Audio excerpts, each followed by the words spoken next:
오늘 하나님의 관심이라는 제목으로 말씀의 은혜를 나누기를 원합니다. 자, 하나님의 관심, 우리 말씀 함께 봅니다. 프린트물에 있습니다. 창세기 1장 26절, 27절. 우리 말씀 읽겠습니다. 하나님이 이르시되 우리의 형상을 따라 우리의 모양대로 우리가 사람을 만들고 그들로 바다의 물고기와 하늘의 새와 가축과 온 땅과 땅에 기는 모든 것을 다스리게 하자 하시고, 하나님이 자기 형상 곧 하나님의 형상대로 사람을 창조하시되 남자와 여자를 창조하시고. 고린도전서 1장 9절입니다. 너희를 불러 그의 아들 예수 그리스도 우리 주와 더불어 교제하게 하시는 하나님은 이쁘시도다. 요한복음 10장 10절. 도둑이 오는 것은 도둑질하고 죽이고 멸망시키려는 것뿐이요 내가 온 것은 양으로 생명을 얻게 하고 더 풍성히 얻게 하려는 것이라. 아멘. 구호가 있는데요, 우리 같이 구호를 한번 해보도록 하겠습니다. 여기에 보면 찬양에 보면 하나님 나라를 함께 세우자 30배, 60배, 100배 예수 비전 할렐루야 아멘인데 있잖아요, 그죠? 제가 하나님 나라를 하면 여러분들은 함께 세우자 세 번 하시면 되겠습니다. 그 다음부터는 저를 따라 하시면 돼요. 자, 한번 해보겠습니다. 하나님 나라를 함께 세우자. 그렇죠. 30배, 60배, 100배 예수 비전 할렐루야 아멘. 이런 식으로 예배 때마다 한 번씩 하도록 하겠습니다. 왜? 제가 여러분들의 이 기도하면서 계속 떠오르라고. 여러분의 인생은 하나님 나라를 세우는 인생으로, 하나님이 한 배가 아니라 30배를 세우는 인생으로, 한 배가 아니라 60배를 세우는 인생으로, 하나님 나라를 100배로 세우는 인생으로 여러분들이 쓰임 받으라고, 그것을 기억하기 위해서 제가 주일마다 이렇게 예배 때 한번 하도록 하겠습니다. 오늘 하나님의 관심, 인간과 하나님, 이 하나님의 관심에 대해서 이렇게 생각해보는 시간을 가질 것입니다. 여러분, 저에게 있어서 관심하면 어떤 관심이 있냐면, 내 인생에 무너진 것은 뭐가 있는가, 이런 생각을 가끔씩 합니다. 육체가 무너졌든지, 이렇게 삶이 무너져 있는 부분이 뭐가 있는가. 무너져 있는 것은 그냥 그대로 두면 그것이 무너지고 허물어지고 나중에는 황폐화되고 사라져버리고, 그렇기 때문에 이게 너무너무 큰 거예요. 여러분, 예배가 무너지면 어떻게 될까요? 기도가 무너지면 어떻게 될까요? 건강이 무너지면 어떻게 될까요? 무너지지 말아야 할 것들이 무너지면 여러분 인생에 얼마나 어려움과 환난과 고난이 있는지 모르겠습니다. 그러니까 그런 부분에는 무너지지 말아야 할 것에 대해서는 관심을 가지고 잘 내가 바꾸고 다스려야 되는 것이죠. 저는 예수비전 교회를 보면서 이런 생각을 해요. 내 실을 다져야 되겠구나, 이런 생각을 합니다. 처음부터 막 사람을 모으기 위해 전도를 하기 위해 막 애쓰고 이런 것도 중요하리라 생각하고 아름다우리라 생각하지만, 먼저는 내 실을 다져야 이게 좀 좋은 열매들이 풍성하게 있겠구나, 이런 생각을 하는 것이죠. 그러니까 오늘 인간과 하나님의 이 5가지 계속하는 것도 뭐 하는 거냐면, 내 실을 다지기 위해서 하나씩 우리가 성장하기 위해서 공부하는 것입니다. 사랑하는 여러분, 하나님의 관심이 여러분의 관심 될 수 있기를 바랍니다. 하나님의 관심으로 여러분 달려나올 수 있기를 바랍니다. 하나님 관심으로 나오면 여러분의 인생 가운데 풍성한 삶으로 예비되어 있다는 것을 믿을 수 있기를 바랍니다. 3가지 질문이 있습니다. 그 프린트물에 보시면 풍성한 삶이란 이 3가지 질문을 함께 읽어보겠습니다. 풍성한 삶이란 어떤 삶을 의미한다 생각합니까? 하나님께서 목적하신 바와는 달리 많은 사람들이 이 풍성한 삶을 살고 있지 못하는 이유는 무엇이라고 생각합니까? 당신은 지금 풍성한 삶을 살고 있습니까? 이 3가지 질문을 던져보니까 어떤 생각이 드십니까? 여러분, 내가 풍성한 삶을 살고 있구나, 이런 생각이 드십니까? 아니면 이거 살아야 되는데 그게 도대체 뭐지? 이런 질문이 드십니까? 여러분에게 오늘 풍성한 삶을 살고 풍성한 삶이 깨달아지고 그러한 풍성한 삶이 사라지는 그런 일들이 일어나기를 원합니다. 그것을 위해서 하나님께서는 첫 번째 관심은 형상에 관한 관심이에요. 풍성한 삶을 살기 위해서는 하나님이 관심 가지는 것을 우리가 관심을 가져야 되죠. 형상에 관심을 가지는데 창세기 1장 27절에 하나님께서 자기 형상대로 사람을 만드셨다고 기록되어 있습니다. 자, 자기 형상대로 사람을 만드신 이유가 어디에 있나? 여러분은 왜 만들어졌습니까? 한번 생각해 보시지 않았습니까? 하나님 나를 만드셨는데 뭐 목적이 있지 않겠냐? 하나님 오늘 이 땅에 나를 보내셨는데 이유가 있지 않겠냐? 이런 생각을 우리 하지 않습니까? 그럼 그 목적이 뭐냐는 거죠. 하나님이 자기 형상, 곧 하나님의 형상대로 사람을 뭐 하셨답니까? 창조하셨다. 여러분은 하나님의 형상인 줄 믿으시기 바랍니다. 아, 나는 하나님의 형상이구나. 우리 따라합니다. 나는 능력이 있다. 우리 3번 해봅니다. 시작. 나는 능력이 있다. 나는 능력이 있다. 나는 능력이 있다. 아, 여러분 이런 말 하면서 여러분 능력 없는데 목사님 시켜서 억지로 한다 이러면서 그런 사람도 있을 수도 있어요. 그래요. 뭐 가만히 생각해보니까 내가 공부하는 능력이 있는 것도 아니고 돈 버는 재주와 능력이 있는 것도 아니고 막 그런 헷갈리는 헷갈리우스의 그런 마음들이 있을 거예요.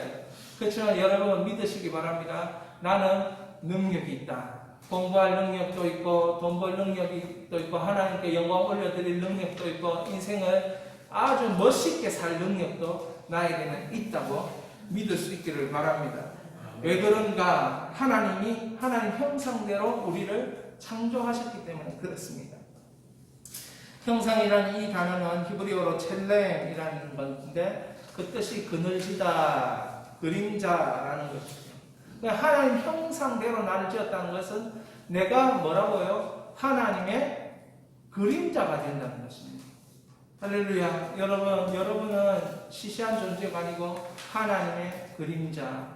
세상이 이 빈부격차가 심하고 뭐 돈이 있으나 병드나 관계없이 인간은 존엄하다라고 출발하는 이유는 하나님의 형상이 그 속에 있기 때문에 인간은 존엄하다라고 선진국, 예수님을 믿는 나라들, 그런 나라들부터 이 법을 제정하기를 모든 인간은 존엄한 곳에서 시작하도록. 왜? 하나님의 형상이 인간에게 있기 때문에 그렇습니다. 근데 이 26절을 보면 우리의 모양대로 우리가 사람을 만들고 할 때 이 모양이라는 히브리어 데모트는 어떤 실체와 유사한 상태를 의미합니다. 여러분 어떤 실체와 유사한 상태요? 하나님과 유사한 상태. 기억자들은 심지어 하나님과 똑같은 그런 특징으로 만들었다 이렇게까지 얘기해요. 그러니까 죄짓기 전에는 하나님과 똑같이 만들었다. 하나님은 아니지만. 그러니까 하나님과 똑같이 만들었으니까 하나님과 이 구별할 수 있는 다른 한 가지 기준점은 먹지 말라, 선악과를 먹지 말라 이 명령에 순종하고 순종 안 하고가 하나님과 내가 차이가 나는 존재다 인식하게 만드는 거였어요. 물론 그걸 죄짓게 하기 위함이 아니라 너희의 정체성을 하나님이 깨우치는 것이죠. 자, 그런데 이사야 40장 18절에 이렇게 되어 있어요. 그런즉 너희가 하나님을 함께 읽습니다. 누구와 같다 하겠으며 무슨 형상을 그에게 비기겠느냐. 이건 이사야가 뭐라고 얘기하는 겁니까? 하나님과 같은 자가 있다 없다? 없다 얘기하는 거예요. 그런데 죄 짓기 전에는 하나님과 같은 형상이 있었다 없었다? 있었다. 누가? 남자와 여자, 사람이 하나님과 같은 형상이었다라고 가르쳐 주고 있습니다. 죄를 지으니까 하나님과 형상에 비할 만한 존재들은 이 땅에 사라진 것이에요. 그래서 하나님의 형상을 우리가 가지고 있기 때문에 어떤 일이 우리에게 일어나느냐. 우리 밑에 하나님이 지으신 사람은 읽겠습니다. 하나님이 지으신 사람은 하나님의 성품을 반사하고 반영하는 독특한 능력을 가지고 창조된 피조물입니다. 여러분, 여러분에게 능력이 있어요. 우리에게 어떤 능력? 독특한 능력이 있어요. 이 독특한 능력이라는 게 뭔지 우리가 한번 밑에 천천히 살펴보도록 하겠습니다. 하나님은 어떤 존재냐? 하나님은 완전한 지혜가 있는 존재죠. 하나님은 완전한 지식이 있는 존재예요. 그래서 하나님은 완벽한 도덕적인 존재다. 다시 말해 거룩한 존재다. 여러분, 도덕적인 존재다 이렇게 얘기하는 것은 완전히 옳은 존재다 그렇게 말하는 거예요. 완전히 옳은 존재. 그러면 우리에게도 하나님의 형상이 있으니까 이 형상 가지고 하나님이 우리에게 뭐라고 해라고 하느냐 하면 도덕적인 행위를 해라 이렇게 가르치시는 거예요. 옳고 그름을 선택해서 하나님께 영광이 될 만한 옳음을 택해라. 무엇을 통해서? 정신을 통해서. 무엇을 통해서? 마음을 통해서. 무엇을 통해서? 의지를 통해서. 여러분, 그렇기 때문에 여러분의 정신, 여러분의 마음, 여러분의 의지, 이것이 하나님의 형상이라는 거예요. 여러분, 동물은 본능을 따라 행합니다. 우리에게도 본능이 있습니까? 없습니까? 우리에게도 본능이 있어요. 살고 싶은 자는 뭐 할지어다? 밥을 먹을지어다. 네. 살고 싶은 자들은 밥을 먹어야 돼요. 밥 안 먹으면 어느 순간 제가 뭐 40일까지 해봤지만 한 50일 되면 제가 볼 때 죽을 것 같아요. 40일까지는 살아봤으니까. 그러니까 이 본능이라는 것은 우리의 어떤 생명을 유지하기 위해서 우리의 몸뚱아리를 유지하기 위해서 60조의 세포를 먹여 살리기 위해서 이 본능적으로 움직이는 거예요. 그리고 나를 보호하기 위해서 본능적으로 기분이 나쁜다든지 막 이런 것이 있는 거예요. 동물은 본능을 따라서 자기를 살리기 위해서 그렇게 하는 것이죠.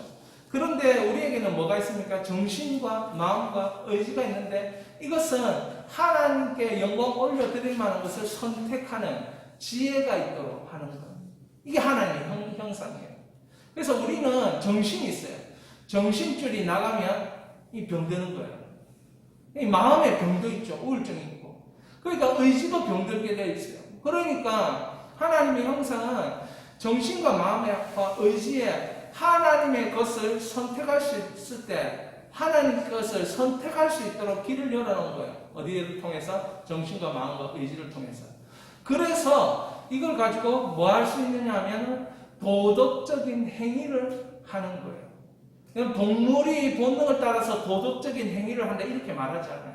왜? 하나님 형상이 없기 때문에. 우리는 하나님 형상이 있기 때문에 하나님의 거룩함을 따라 그 거룩함을 반영하면서 도덕적인 삶을 살고 행위를. 그 남을 때리는 거는 나쁜 거다 이렇게 이 본능적으로 생각할 때는 내가 강하기 위해서는 저걸 한번 찌박아야 되겠다 이런 마음이 드는 거예요. 본능적으로 생각할 때는. 그렇지만 내가 찌박는 거는 그 사람을 아프게 하는 거고 그 사람을 힘들게 하는 거고 그 사람을 이렇게 모독하는 거야. 이렇게 해석이 되는 거예요. 어떻게? 정신과 마음에서. 그러니까 의지적으로 그런 행동을 하지 않는 거예요. 내가 공부를 하는 것은 뭐 하나님께 영광이 될 수도 있고 내 인생을 잘 살 수도 있고 내 가족들을 또 잘 살게 만들 수도 있고 이런 생각이 드는 거예요. 뭐가 있습니까? 우리에게 정신과 마음과 의지가 있습니다. 그럼 그 마음과 깨달음과 이런 것을 통해서 의지를 발휘해서 몸부림치면서 하는 거예요. 사랑하는 여러분, 우리에게는 그 도덕적 행위를 할 수 있는 능력이 있다는 거예요. 자, 이것이 우리에게 하나님의 형상이라는 것입니다. 하나님의 거룩하심을 반영할 수 있도록 하나님의 형상이 우리에게 정신과 마음이 의지가 있는 거예요. 자, 이 페이지에 보시면 이렇게 되어 있어요. 하나님의 거룩하심을 반영하는 것, 이것이 우리의 소명이다. 가끔씩 저에게 나는 교회를 위해서 뭐를 해야 되나 막 그렇게 저한테 물어보는 분이 있어요. 네. 저하고 뭐 오랫동안 잘 알고 계신 분이죠. 그분이 저한테 내가 교회를 위해서 뭐를 하면 좋겠노? 내가 지금 뭐 뻔하게 아니까 뭐 돈이 많은 것도 아니고 그분이 뭐 그런 것도 아니고 하니까 기도만 하면 되지요. 뭐 이렇게 얘기를 하는데 우리가 무엇을 하면 좋겠느냐? 우리의 소명이 뭐냐? 하나님의 거룩하심을 반영하는 것을 해야 된다. 여러분, 우리는 아직 눈을 뜨지 못한 상태입니다. 하나님의 거룩함이 내 인생을 어떻게 바꿀 것이라 대한 눈을 뜨지 못하는 상태죠. 거룩하면 지혜로워져요. 거룩하면 똑똑해집니다. 거룩하면 하나님의 총명이 임하여 거룩하면 공부도 잘하고 돈도 잘 벌게 되어 있어요. 왜? 거룩이 딱 빼내가지고 하나님 쓰시는 것이 거룩이기 때문에. 하나 다 안 된다고 말하는데 거룩이 이 몇 번째 얘기하는데 난 죽을 때까지 이 얘기를 해야 될 것 같아요. 왜? 한 번 얘기해가지고 뭐 하나 되기 때문에. 이게 하나님이 거룩이 내가 거룩은 막 이러면서 목소리가 바뀌는 게 아니에요. 이 목소리가 막 거룩한 목소리로 바뀌는 게 아니에요. 거룩은 하나님이 나 하나님 믿도록 하나님 믿기 위해서 나를 구별하니까 하나님이 그럼 네가 나를 구별하니까 나도 너를 구별한다. 이게 거룩이거든요. 세상이 아무리 힘들고 세상 풍조가 아무리 힘들어도 네가 나를 기억해서 거룩하게 살려고 하면 나는 그 세상에서 너를 딱 떼어내서 내 백성으로 살 수 있도록 내가 너를 도와줄게. 이 거룩이에요, 거룩. 다른 사람 다 안 된다 하는데 거룩한 그 사람은 되는 거예요. 왜? 하나님이 네가 거룩하게 살기를 소망하고 몸부림치고 하니 내가 너를 거룩하게 살 수 있도록 도와줄게. 딱 떼어서 그 사람 되게 하는 거예요. 그게 거룩이에요, 거룩. 더 깊이 여러분 거룩을 묵상해 보십시오. 그래서 마태복음 1장 21절에 예수님이 백성의 죄를 회개하기 위해 오셨다. 딱 이 1번이 그거 아닙니까? 죄를 해결하기 위해. 이 거룩을 주기 위해서 예수님 오셨다는 거예요. 하나님의 형상인 이 거룩을 반영하기 위해서 예수님 오셨다는 거예요. 죄를 제거하는 게 1번이다, 1번. 그러면 거룩이 된다, 거룩이 된다. 그렇다면 우리 소명을 어떻게 나타내야 되는가? 첫 번째, 죄를 제거하는 거예요. 자, 그리고 두 번째가 있어요. 두 번째는 뭐냐면 26절을 읽겠습니다. 시작. 하나님은 이르시되 우리의 형상을 따라 우리의 모양대로 우리가 사람을 만들고 그들로 바다의 물고기와 하늘의 새와 가축과 온 땅과 땅에 기는 모든 것을 다스리게 하자. 하나님이 우리가 소명을 이루려고 할 때 뭘 이루어야 되느냐? 다스려야 됩니다. 왜? 여러분, 다른 게 다스리면 이상한 일이 일어나요. 하나님의 형상을 가진 우리가 다스려야지. 하나님의 정신을 가지고 하나님의 마음을 가지고 하나님의 의지를 가진 우리가 다스려야지. 하나님의 정신이 없고 하나님의 마음이 없고 하나님의 의지가 없는 세상이 다스리면 안 된다는 거예요. 여러분, 어느 날 우리가 참 귀여워하는 강아지가 우리를 다스린다고 생각해 보세요. 뭐합니까? 맨날 꼬리 흔들고 먹는 것 가지고 이제 우리를 다스릴 거예요. 왜? 강아지는 그밖에 그게 본능이니까. 그게 본능이니까. 냄새 맡을 땡기고. 그게 본능이니까. 그러니까 우리를 다스리는 건 누가 다스려야 되느냐? 하나님의 형상을 가진 자들이 다스려요. 불신자들이 우리를 다스리면 안 돼요. 여러분, 돈이 여러분을 다스리면 안 돼요. 실력이 여러분을 다스리면 안 되고, 그 모든 것은 여러분이 다스려야 돼요. 여러분이 여러분의 자아를 다스려야 되고, 여러분의 인생을 다스려야 되고, 여러분의 관계를 다스려야 되고, 여러분의 공부를 다스려야 되고, 여러분의 실력을 여러분들이 다스려야 돼요. 이게 하나님이 우리에게 형상을 주신 일이에요. 하나님이 형상이 없는 것들이 우리를 다스리기 시작하면 우리는 병들고, 우리에게 기가 막히게 어려운 일들, 환란들이 몰려와요. 여러분 보십시오. 세상도 세상의 구조가 있는데 그 구조로 믿는 사람을 다스리면 어떻게 돼요? 우리하고 멘탈이 같지 않고 영이 같지 않으니까 뭐가 일어납니까? 충돌이 계속 일어나고 거기서 고난이 나옵니다. 고난. 우리 하나님은 우리 붙게 된 그 줄친 부분을 한번 읽어봅니다. 우리는 하나님의 대리 통치자로서 땅을 꾸미고 세우고 보존하도록 부름받았다. 하나님의 거룩하고 어려운 통치를 대신하는 통치자로 우리를 부르셨다. 이것이 우리의 소명입니다. 여러분, 우리에게 하나님 형상을 왜 주셨습니까? 소명을 이루라고 주신 거예요. 하나님 형상을 주신 것은 다스리라고 주신 것입니다. 그 거룩으로 나를 다스리라고 주신 거예요. 하나님 성품으로, 하나님 전능한 성품으로 나를 다스리라고 주신 거예요. 그러니까 여러분, 제일 안 되는 게 뭡니까? 자기를 다스리는 게 제일 안 돼요. 그래서 세상에 있는 뭐 유학이나 이런 거 아니 깊이 관여해 보면 뭐 자기 다스리는 게 일본. 그러니까 성경이 그걸 창세전에 얘기한 거예요. 창세전에 인간 딱 지어가지고 하나님이 원하시는 게 니는 나의 대리자라. 나의 대리로 네가 통치해라.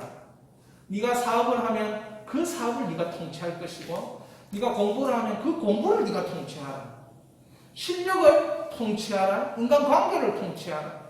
이게 여기 뭡니까? 요즘 셀프 컨트롤도 있고 마인드 컨트롤도 있고 뭐 많잖아요. 그죠? 그 전부 다 어디에서 나온 겁니까? 다스리라. 여기에서 나온 거예요. 통치하라. 자, 그런데 이 통치를 할 때 하나님의 거룩과 의로움 없이 통치할 수 있다는 거예요. 사람은. 그게 사람이 가지고 있는 양면성이죠. 사람에게는 하나님의 백성인 형상으로서 의롭음과 거룩함으로 통치하는데, 때로는 그게 아니고 자신의 유익과 자신을 위해서 통치하고 이렇게 합니다. 그러니까 그거는 하면 안 되는 거죠. 하나님의 거룩과 의로운 통치가 나타나야 되는 것입니다. 하나님은 결코 자신이 다스리는 것을 파괴하거나 부당하게 이용하지 않으십니다. 오히려 공의와 친절로 통치하고 있음을 믿을 수 있기를 바랍니다. 그런데 우리가 타락이 됐기 때문에 하나님의 형상이 심하게 손상되었어요. 깨져 있죠. 거친 형상이 되어 있어요. 병든 형상이 되어 있어요. 약한 형상이 되어 있어요. 일그러진 형상이 되어 있어요. 그러니까 어떻게 됩니까? 우리가 하나님의 통치를 적용하는 힘이 약한 거예요. 여러분, 이게 그냥 우리가 힘들어서 그런 게 아니에요. 힘들어서 우리 자신을 못 다스리는 게 아니고 하나님 형상이 뭉개져 있기 때문에 그런 거예요. 이것을 회복시키기 위해서 오신 분이 누굽니까? 예수 그리스도이십니다. 자, 그래서 히브리서 1장 3절에 이렇게 말해요. 예수 그리스도는 하나님의 영광의 광채시요 같이 그 본체의 형상이시다. 자, 본체 하나님의 형상이 예수님을 영접하면 내 안에 다시 들어오는 거예요. 그러면서 내 안에 하나님의 형상이 회복되기 시작하는 거예요. 자, 여기서 머물면 안 되고 계속해서 정신과 마음과 이 의지를 하나님의 형상으로 회복되도록 하기 위해서 하나님이 관심을 가지고 있는 두 번째가 있어요. 그게 뭐냐면 교제예요. 사귐이에요. 누구와 교제하는 것입니까? 고린도서 1장 9절 같이 읽겠습니다. 너희를 불러 그 아들 예수 그리스도 우리 주와 더불어 교제하게 하시는 하나님은 미쁘시도다. 왜 교제해야 됩니까? 예수님은 본체형, 하나님의 본체이고 하나님의 형상이에요. 그러니까 예수와 교제하다 보면 그 안에 있는 모든 지식과 그 안에 있는 모든 보화를 경험하게 되어 있는 거예요. 왜? 그 본체의 형상에 그 지식과 은혜가 있기 때문에. 사랑하는 여러분, 그래서 우리는 뭐 해야 되냐?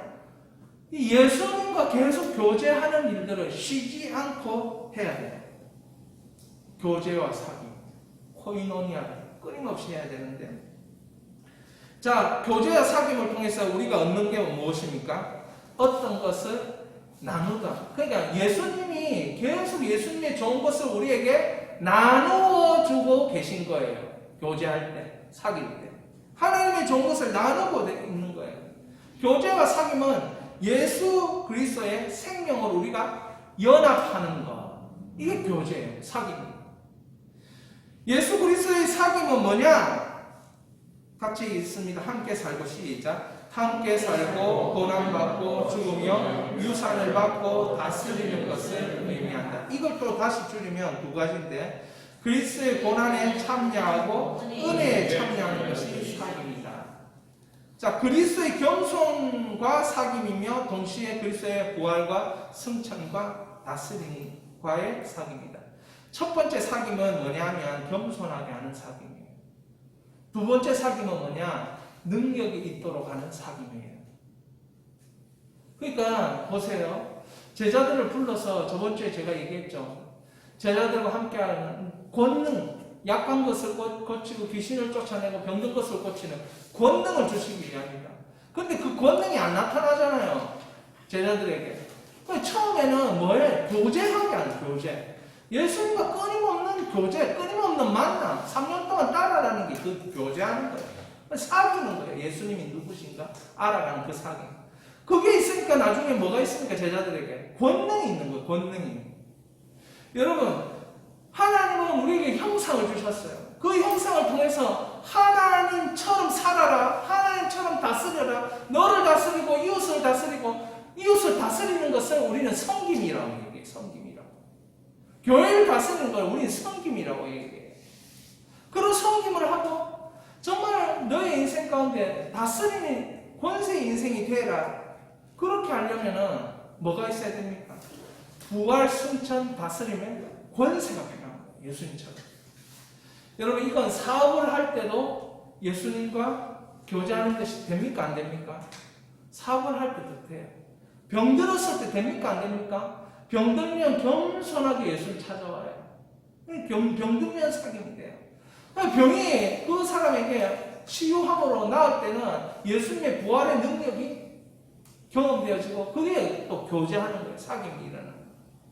그러니까 공부할 때도 되고 사업할 때도 되고 인생을 살아갈 때도 되고 인생의 진로를 결정할 때도 그리스도와 사귀게 되고 겸손을 배우게 되고 교만을 무너뜨리게 되고 부활의 능력을 경험하게 되고 승천하시고 다스리시는 하나님의 은혜를 경험하게 되는 거예요. 그러니까 사귐을 통해서 계속해서 나오는 거예요. 고민을 통해서도 예수 그리스도와 사귀는 게 돼요. 건강을 통해서도 고통을 통해서 예수 그리스도와 사귀는 게 돼요. 고통을 벗어난 것도 능력이 있어야 고통을 벗어나죠. 그러니까 이거 사귐의 모든 것이 걸려있는 거예요. 걸려있는 거. 그 하나님이 두 번째 이 관심을 가집니다. 왜? 사귀어야 뛰어넘을 수 있고 사귀어야 능력이 나기 때문에. 그렇죠? 사귀어야 교만을 무너뜨리고 겸손해져야 돼요. 그러니까 우리는 계속적으로 이 사귀는 일들을 하는 겁니다. 예수님과. 자, 4번, 5번을 같이 읽겠습니다. 3페이지에. 사귐은 하나 되게 하는 끈이다. 사귐은 성령의 교통하심을 중요한다.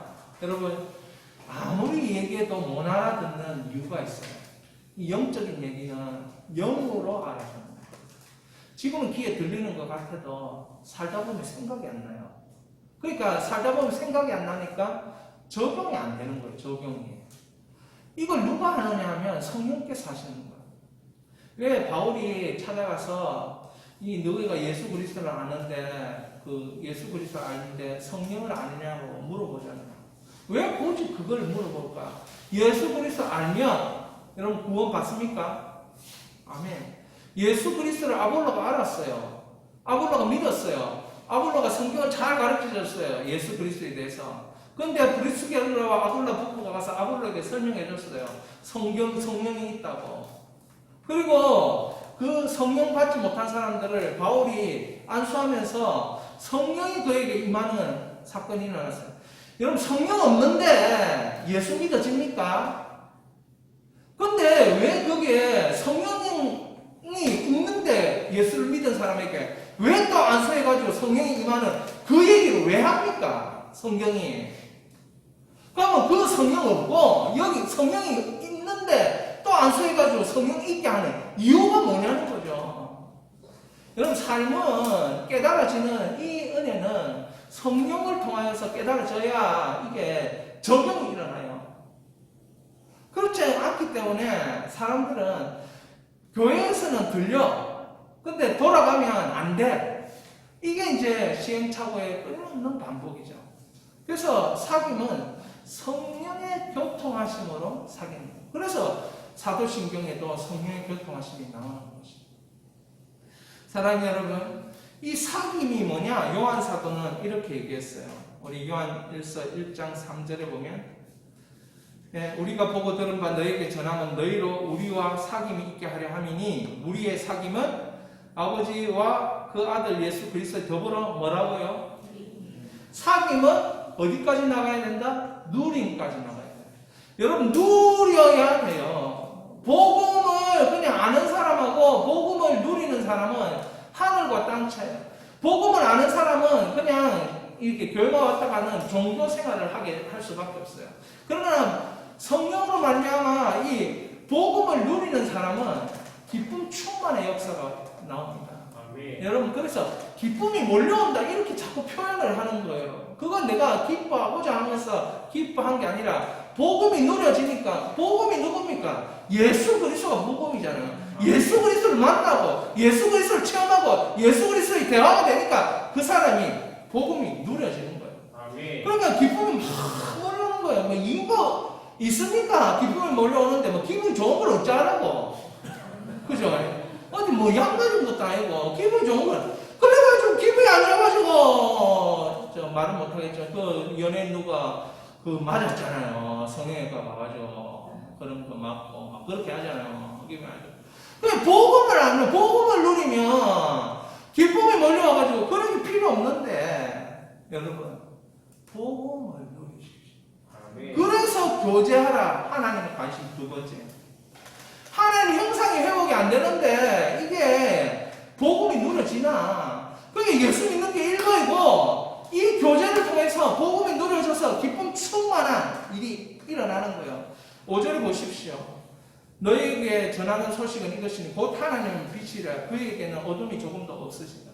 복음을 누린다는 건 어둠이 사라지는 겁니다.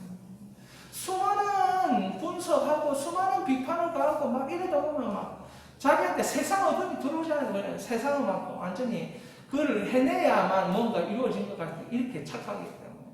근데 그렇게 하다 보면 거기에는 뭐가 없대요? 6절에 보니까. 어둠이 없는 거예요. 어둠을, 사귐이 있다고 어둠을 행하면 사귐이 있는데 어둠이 들어와. 그럼 그 사람은 사귀는 게 아니에요, 지금. 하나님과. 자꾸 어둠이 내 안에 있어. 그러면 하나님과 사귐이 된 게 아니에요. 지금 하나님과 사귀어야. 그러니까 풍성함이 없는 거죠. 결국에는 여러분, 오늘 하나님의 관심은 어디에? 풍성함을 나타내는 데 있는데 이 풍성함을 나타내는 계단이 첫 번째 형상, 두 번째 사귐, 세 번째 풍성함입니다. 자, 빛 가운데 계시는 주님을 사귀다 보면 빛 가운데 자연스럽게 행하게 됩니다. 그럼 내가 빛 가운데 행해야지. 막 이래가지고 막 대화를 찾고 막 열심히 했는데 그 되던가요? 제가 해보니까 안 되더라고. 그냥 몇 가지는 할 수 있겠어요. 한 3개월, 6개월 정도 할 수 있겠어요. 지치더라니까요. 지쳐더라니까. 계속 안 지치고 하려면은 주님과의 빛 가운데 사귐이 넘치다 보면 이게 지치지 않고 자꾸 행함으로 나타나는 거예요. 그게 은혜죠. 자, 세 번째 관심은 생명과 풍성함이에요. 예수님이 오신 목적은 뭡니까? 우리 요한복음 10장 10절. 도둑이 오는 것은 도둑질하고 죽이고 멸망시키려는 것뿐이요.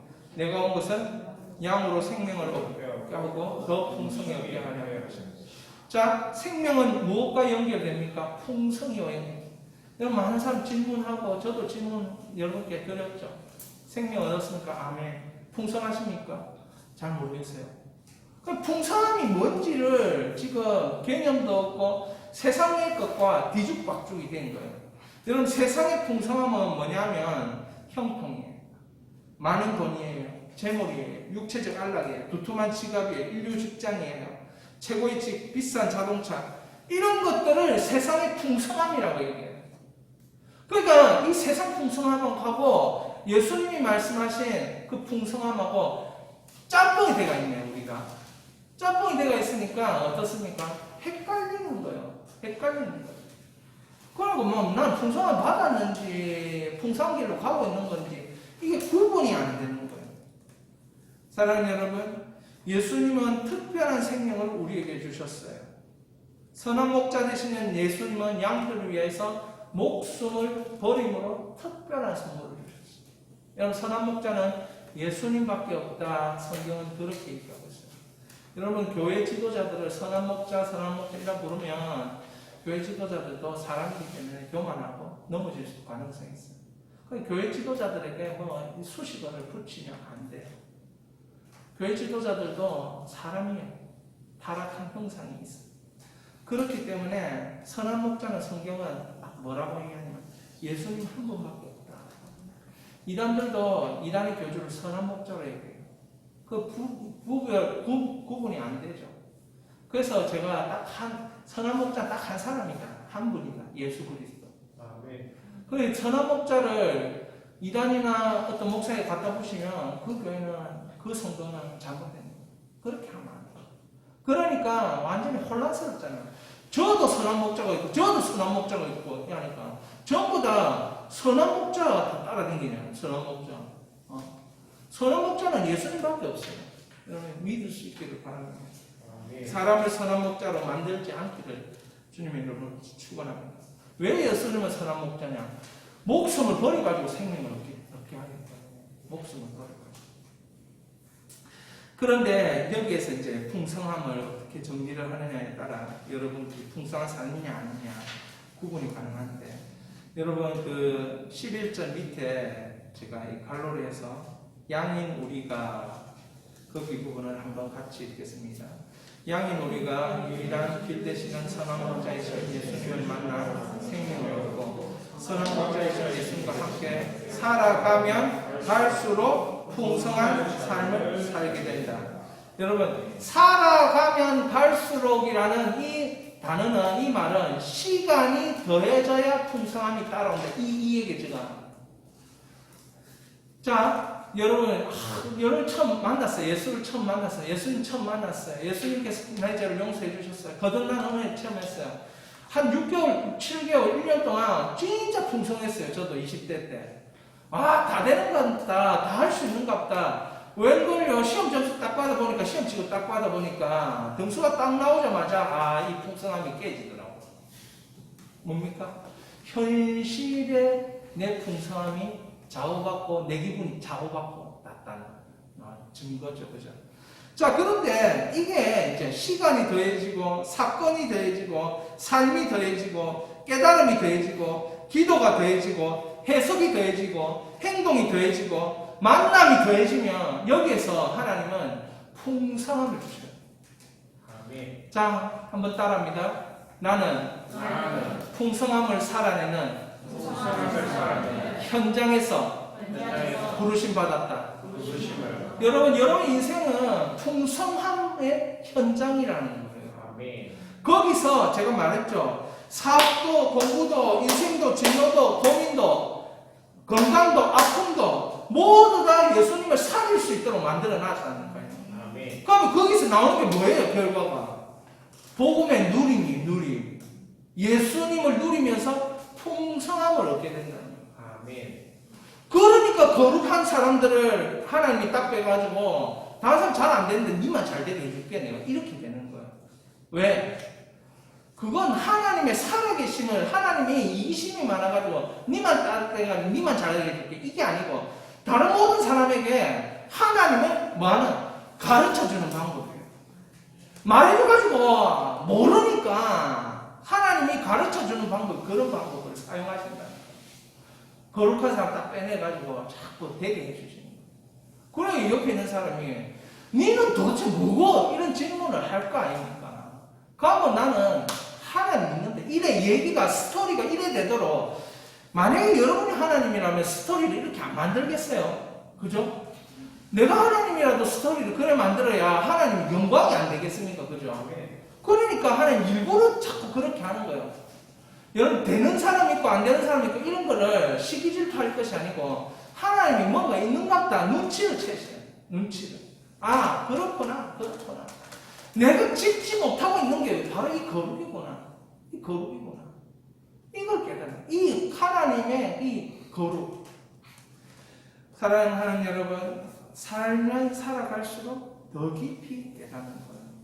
사페지를 보시면 찰스 스윈돈이라는 분인데 50년 동안 성경 보고 강해 설교를 하신 분인데 이거 은퇴하신 분이에요. 참 자신의 기쁨은 성경 보고 평생 성경을 가르치는 것에 대한 이 흥분이라고 얘기하는데, 그분이 이렇게 풍성함에 대해 정리를 합니다. 같이 한번 읽어봅니다. 예수님이 말씀하신 풍성함이란 모든 상황을 초월하여 영적 풍성함입니다. 그것은 수입, 건강, 생활 수준은 물론 죽음까지도 초월합니다. 풍성한 삶은 영원한 삶입니다. 풍성한 삶은 끝이 없는 삶입니다. 풍성한 삶에는 평안과 목적과 사명과 삶의 참 목표가 포함됩니다. 모든 역경과 죽음까지도 두려움 없이 맞설 수 있는 기쁨, 담대한 확신을 심고 고난을 견딜 수 있는 능력도 포함됩니다. 아멘. 사랑하는 여러분, 이 말 알아들을 수 있겠습니까? 제가 엄청나게 이런 거 얼마나 많이 읽었겠어요, 그죠? 제가 엄청나게 많이 읽었지 않겠습니까? 이런 거 제가 목사 안수만 2005년도에 받았으니까 사역은 97년도부터 했으니까 제가 이런 거를 얼마나 많이 읽었겠습니까? 수도 없이. 그런데 내가 체험하지 않으니까 이게 이해가 안 돼. 이해가 안 돼. 이게 처음에 읽을 때 그러면 초월하라고만 부르셨나? 그럼 계속 된다는 거야. 야, 미치겠네. 계속 되면은 그게 무슨 복음이 안 돼. 이런 마음이 드는 거예요. 생각해 보세요. 그러면 여러분 역경이 오고 두려움이 오고 죽음이 오고 막 그런데 병들고 아프고 이런데 거기서 초월하는 게 복음이에요. 그럼 그거는 이건 안 되는 거고 이게 초월이야? 이게 복음이야? 이래야 되니까 여러분 이 말이 이해가 되겠습니까? 여러분 오늘날 한국 교회도 이거에 대한 헷갈림들, 혼동들이 너무 많은 거예요. 이렇게 이해될 바에는 내가 다른 거 그냥 붙잡는 게 낫지. 괜히 이거 붙잡았다가 계속해서 고난 떠나지 가지 않고 맨날 내가 초월한다면서. 돈 없고 맨날 가난한데 난 초월한다면서. 그래 되니까 싶어서 이거를 받아들이기 싫어하죠. 저도 받아들이기 싫었어요. 저도 사실은 어려움 많이 경험해봤거든요. 제가 이제 처음 개척할 때 우리 그 집사람이 잠시 일을 좀 했는데 우리 의원이보다 빨리 나가서 일을 하는 그런 것이었어요. 그래서 제가 그때 막 실패하고 여러분 간판 내려봤다는 그 슬픔과 그 압력은 뭐 말할 수 없어요. 그런데 특별히 교회 간판을 내린 거는 거의 죽은 것 같아요. 하나님 안 도와주셨으니까. 세상의 간판을 내린 거는 내가 뭐 세상적으로 실수했구나, 분석을 잘못했구나, 뭘 못했구나, 이렇지만 교회 간판 내리는 거는 어떤 마음이냐, 하나님 안 도와주시는구나, 하나님 날 밀을 뜯으시는구나, 하나님 남 따지는 데를 몰아붙이시구나. 그 생각이 사로잡히기 시작하면 자기가 저주받는 인생이 있어. 나는 이제 다시는 안 되는구나, 이래 생각하는 때가 있었어요. 그래 집사람이 일하러 나가고 나는 어연이가 이제 저학년일 때 이 어연이를 가는데 너무 힘드니까 어연아 니 학교 안 가면 안 되나? 아빠하고 좀 같이 있어주라. 내가 그렇게 너무 힘들어. 사랑하는 여러분, 그러나 모든 상황에서 초월하다는 하나님의 복음이고 복음을 누리다 보면 이게 초월이 돼. 초월이 심지어 죽음까지도. 사랑하는 여러분, 12제자들이 다 이런 초월을 경험해요. 초월. 여러분 초월일 때마다 병 낫겠어요? 아니에요. 해도 안 되고 그 사도 바울이 40에 감한 매를 맞고 쫓겨나고 막 돌 맞고 그 쫓겨나고 고린도후서에 나오잖아요. 자기가 얼마나 폭풍의 위협과 계절의 위협과 밤의 위기와 이런 것들을 경험한 걸 자기 얘기하잖아요. 다 잘된 게 아니라는 거예요. 그런데 거기에 복음 안에 뭐가 있습니까? 그 주님과 함께하는 누림과 초월이 있는 거예요. 초월이. 거기서 고난도 견딜 수 있는 능력이 나타나는 거예요. 사랑하는 여러분, 그런데 그게 끝이냐? 절대로 그렇지 않아요. 그 사귐에는 뭐가 있냐면 예수 그리스도의 겸손과 함께 예수 그리스도의 부활과 승천과 다스리심 다 포함하고 있는 거예요. 사랑하는 여러분, 저는 풍성한 삶을 이렇게 말하고 싶어요. 여러분, 하나님은 여러분의 풍성한 삶을 위해서 세 가지를 관심을 가지십니다. 정확하게 얘기하면 두 가지예요. 형상에 관심을 가지십니다. 근데 이 형상이 되게 하기 위해서는 이거 한 번으로 끝날 수가 없어요. 예수님이 한 번 구원받는 예수님 자녀가 되는 것으로만 끝나지 않고 그 제자들 데리고 다니면서 계속 교제하잖아요. 혹시 여러분 세계로교회 손현보 목사님 얘기 한번 들어본 적 있습니까? 교회를 가가지고 전도를 막 하려고 하는데 권사님이 뭐 한다고 교회를 주일 안 나오더래요. 주중에 권사님 밭에 찾아가가지고 권사님 심어놓은 무시를 전부 다 뽑아가지고 교회도 안 나오는데 이러면서 그렇게 했다는 거예요. 근데 그 권사님이 그걸 다 경험하고 그 나중에 어떻게 됐냐면은 더 잘 되는 축복을 받은 거예요.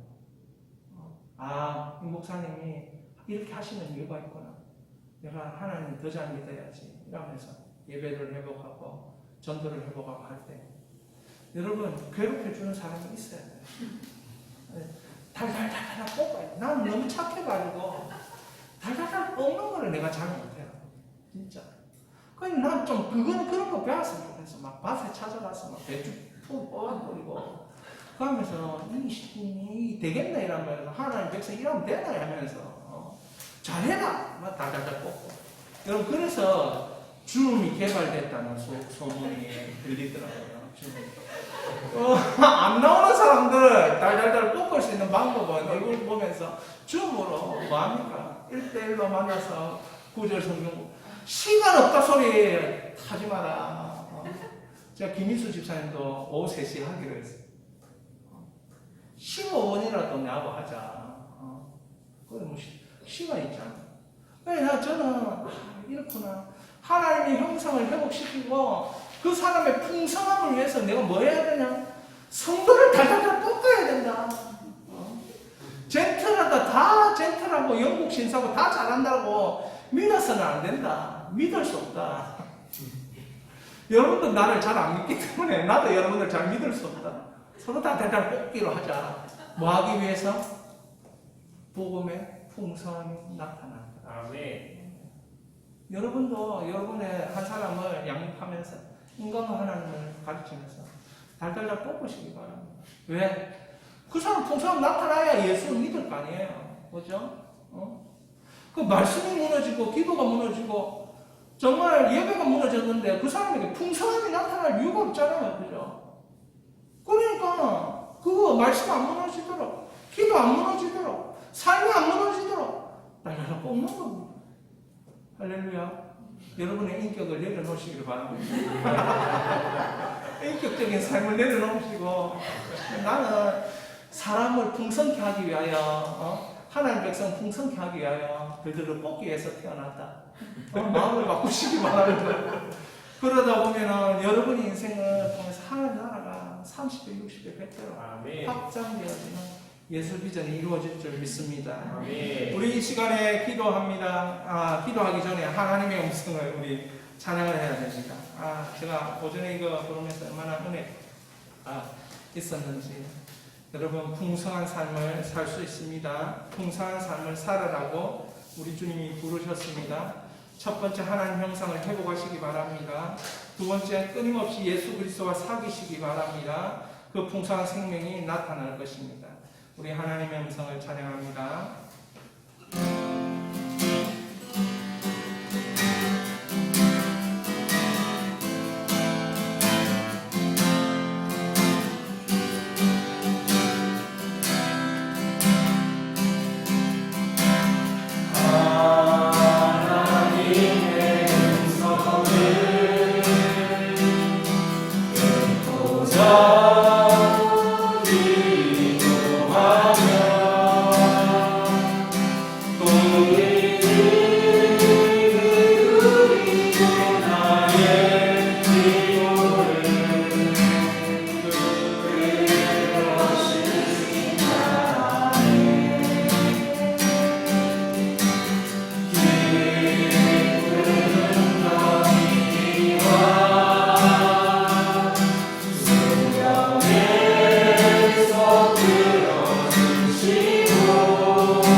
입에서 새 노래가 나올 때 그때 풍성함이 나타나는 거예요.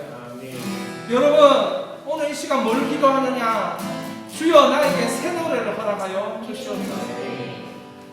너무너무 복음이 누려지고 풍성한 사람은 새 노래를 부르겠다. 이렇냐 하면서 이렇게 하나님이 나를 사랑하냐? 그냥 찬송을 하나만 들을 수가 없어서 똑같은 찬송인데도 이게 새 노래로 들려지는 거예요. 우리 이 시간에 하나님 앞에 기도합니다.